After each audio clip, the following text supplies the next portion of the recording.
नमस्कार दोस्तों।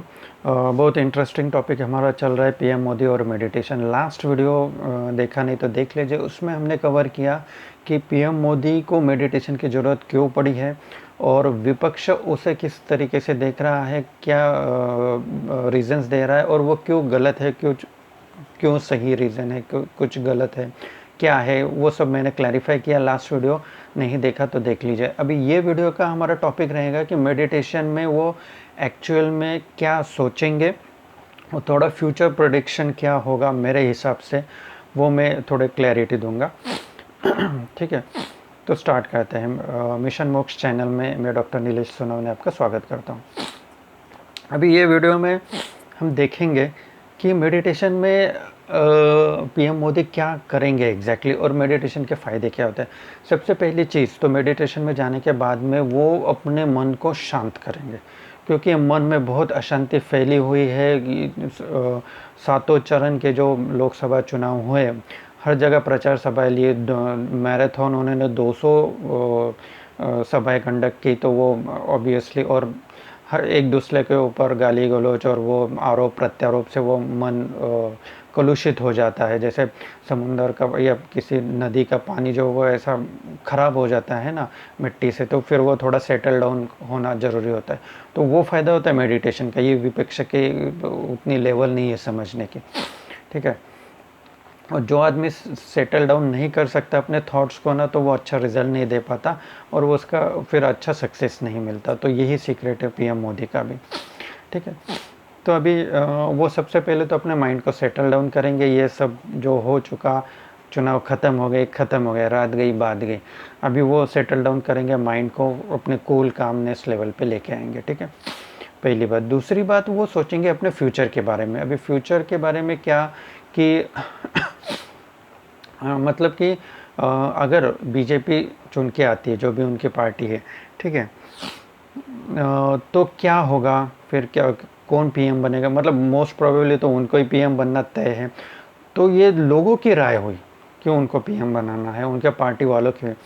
लेकिन वो मेडिटेशन के अंदर जाके, डीप मेडिटेशन में जाके खुद से पूछेंगे, खुद की आत्मा से पूछेंगे, परमेश्वर से कनेक्ट होंगे, स्पिरिचुअलिटी से, वो यूनिवर्स से कनेक्ट होंगे और पूछेंगे, उनसे कॉल मांगेंगे कि आप मुझे बताइए कि क्या मुझे करना चाहिए। मैं क्या, मुझे फिर से पीएम बनना चाहिए, नहीं बनना चाहिए, बनूंगा तो फिर कितने साल के लिए, कितने टर्म के लिए बनूंगा। जहाँ तक मुझे लगता है कि वो मोस्ट प्रोबेबली अगर पीएम बनते भी है फिर से तीसरी बार, रिकॉर्ड तीसरी बार, तो भी मुझे नहीं लगता कि वो पूरे 5 साल पीएम रहेंगे। वो बनेंगे तो फिर कुछ 1-2 साल के लिए, 2-2.5 साल के लिए बनेंगे। उसके बाद हो सकता है कोई दूसरा पीएम आ जाए। ऐसा मेरा एक गट फीलिंग मुझे लग रहा है। आई डोंट नो क्या है, वो तो सब रहस्य तो है ना, भविष्य के गर्भ में छुपे हुए हैं, वो धीरे धीरे निकलेंगे। लेकिन जो मैं बोल रहा हूँ उसके पीछे बहुत सारे एंगल है कि एक तो उनका एज भी है, पार्टी का अध्यक्ष पद का वो रोल भी रहता है उनका। फिर तीसरी चीज़ अभी है ना, एक मेंटल सेचुरेशन भी होता है। बहुत सारी चीज़ें उसके पीछे। ठीक है, तो एक वो चीज़ हो गई। उसके बारे में वो डीप मेडिटेशन में जाके खुद का कॉल लेंगे, उसको कॉल लेना बोलते हैं मराठी में, और लोगों को पता होगा कि जज करना। वो भगवान के सामने फूल रखते हैं ना, इधर गिरा तो ये, उधर गिरा तो वो, ऐसा उसको कॉल लेना बोलते हैं। तो वो अपने माइंड से कॉल लेंगे कि या उसको कॉल भी बोल सकते हैं, जैसे इंग्लिश में कॉल बोलते हैं, तो गॉड का कॉल लेंगे कि क्या करो क्या नहीं करो। ठीक है। तीसरी चीज़ उसमें क्या होगी, वो तो पीएम बनेंगे मुझे लग भी रहा है, लेकिन पूरा टर्म कर पाएंगे कि नहीं कर पाएंगे, या बीच में आधे ही लेंगे, वो मुझे डाउटफुल लग रहा है। तीसरी चीज़, वो बनना तो ऑलमोस्ट अगर तय है, तो वो करेंगे क्या। तो अगर मेरा प्रेडिक्शन सही होता है और वो कम टर्म के लिए बनते हैं, 2 साल के लिए, 2.5 साल के लिए, तो होगा कि उसके कॉन्सिक्वेंसेस बहुत इंपॉर्टेंट है।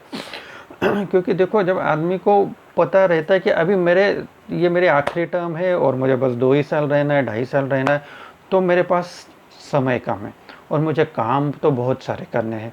क्योंकि प्रोमिसेस किए हैं और वो एक उनकी इंटरनल टेंडेंसी भी है कि ज़्यादा काम करना।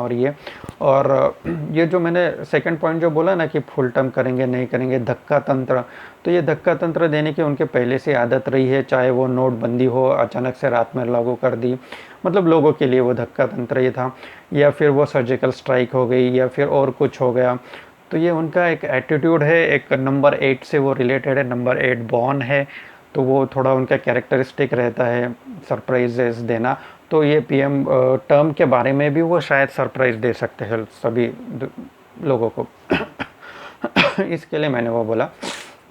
तो जैसे मैंने बोला, मैं सब एंगल से बोल रहा हूँ, एस्ट्रोलॉजी, न्यूमरोलॉजी और फिजिकली और ये पॉलिटिकल, सब एंगल से। ठीक है, तो अभी तीसरी चीज़, उसके कॉन्सिक्वेंसेस क्या होंगे अगर उनके पास में हाथ में कम टर्म रहती है, 2 साल 2.5 साल, और काम ज़्यादा करना है, तो वो स्पीड बढ़ा देंगे, उसके सिवाय चारा नहीं है।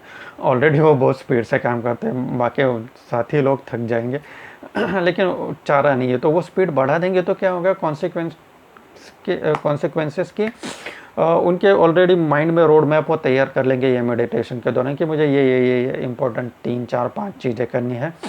फिर वो इस सब से वो काम को लग जाएंगे एज पर उनका नेचर जो है। उसमें हो सकता है एक बड़ा मुद्दा पीओके का भी है, इसीलिए पाकिस्तान भी थोड़ा अभी इस टेंशन में आ गया कि अगर ये फिर से आ गए तो क्या। वो उन्होंने तो मतलब सरकार तो बोल रही है कि पीओके भी हमारा भाग है, हम लेंगे वगैरह, तो बहुत तेज़ी से एक्टिविटी होंगी उस डायरेक्शन में। फिर बाकी जो है कि इंडिया को वो 5 ट्रिलियन इकोनॉमी बनाना है, वो टॉप 3 में लेके आना, तो उसके तरफ भी ज़्यादा स्पीडली काम होगा, डेवलपमेंट की तरफ ज़्यादा स्पीडली काम होगा।